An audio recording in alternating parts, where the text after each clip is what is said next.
जो आंदोलन में 750 शहीद हुए हैं उनको श्रद्धांजलि देने के लिए यहाँ पे भोग आए हैं और परमात्मा के चरणों में अरदास की है कि उनको अपने चरणों में स्थान दे। शहीदों को कैसे सेरा जाता है इस जीत का जो ये आंदोलन जीते हैं, और उसके बाद इसका सेरा उन लोगों के सिर जाता है जो हमारे बुजुर्ग बच्चे, हमारी माताएं बहनें 12.5 महीने 2 डिग्री टेम्परेचर पे 45 डिग्री टेम्परेचर पे सड़कों पे बैठे रहे हैं। लेकिन अभी इस आंदोलन को स्थगित किया है, बंद नहीं किया है, क्योंकि 3 कानून तो सरकार ने वापस लिए, लेकिन एमएसपी की गारंटी का जो हम मांग रहे थे वो कानून अभी बाकी है। आज हम जो बता रहे हैं कि किसान की जो हालत है वो जिंदा रहने का बल नहीं बची है और कर्जे में डूब के पिछले 20 साल के अंदर करीब 3.5-4 लाख किसान आत्महत्या कर चुके, जो रिकॉर्ड में आए, बिना रिकॉर्ड में आए बहुत है। अभी बेरोजगारी का एक और आंकड़ा सामने आया है कि 28 बेरोजगार प्रतिदिन आत्महत्या कर रहे हैं। यही हाल मजदूरों का है। आज हमारे देश में एक आदमी की आमदन 35 रुपये एक दिन की है, दूसरे आदमी की आमदन 2000 करोड़ रुपए एक दिन की है।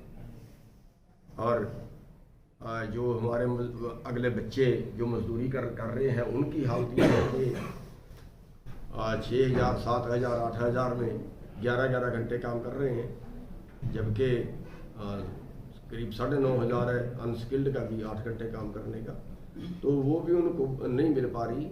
जितनी मजदूरी है वो भी उसका भी आधा मिल पा रहा है।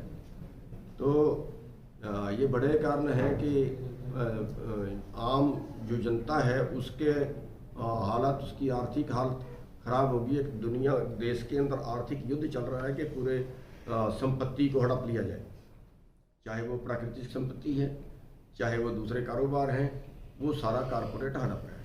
और इसके जो दोषी हैं वो हमारे राजनेता हैं, वो हमारी राजनीति है।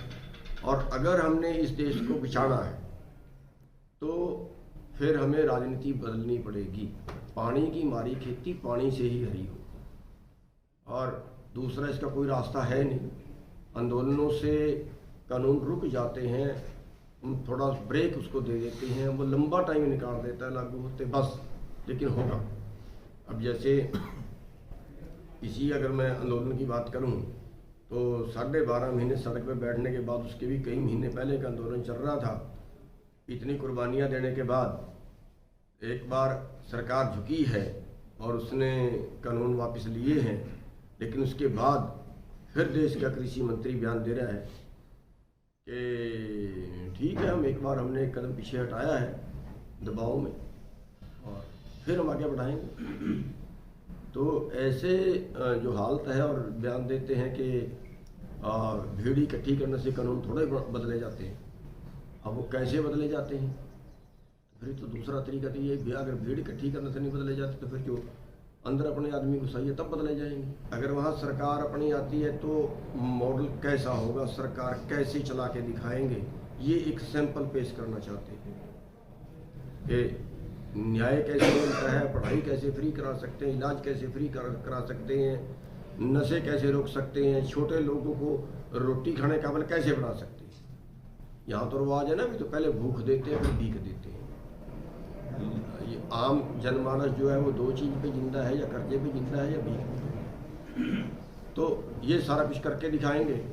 और अगर हारते हैं, अगर हमारे कुछ लोग भी अंदर इंटर करते हैं, सरकार नहीं आती है तो अंदर बात मानी जाती है तो ठीक है, अगर अंदर बात नहीं मानी जाती तो वो अंदरले लोग सड़क पे भी आने लड़ेंगे। आपके पंजाब में इलेक्शन लड़ने से क्या अकाली बीजेपी मजबूत नहीं होगी? अब ये तो हम कुछ भी कह लें, ये तो हमारे कहने के शब्द है, कुछ भी कह लें। अब हमें कोई कह देता है ये कांग्रेसी है, कोई ये भी कह देता है अच्छा बीजेपी की चाल है, कोई ये भी कह देता है अकालियों का फायदा होगा। अब ये तो ऊपर वाला जाने कि क्या होगा क्या नहीं होगा। हमारा इरादा ये है कि जो लुटे पिटे लोग हैं उनको सत्ता में भेजा जाए, ना कि लूटने वालों। 30,000 करोड़ की हीरोइन आती है, पकड़ी जाती है। जो पकड़ी जाती है वो है। इसका मतलब इतनी बड़ी बड़ी खेपें आती तो आई भी तो होंगी, बिकी भी तो होगी। जहर अपने देश को हम जो है अगले बच्चों को जहर पिला रहे हैं, जवानी बर्बाद हो जाए। पंजाब में क्या हाल है, और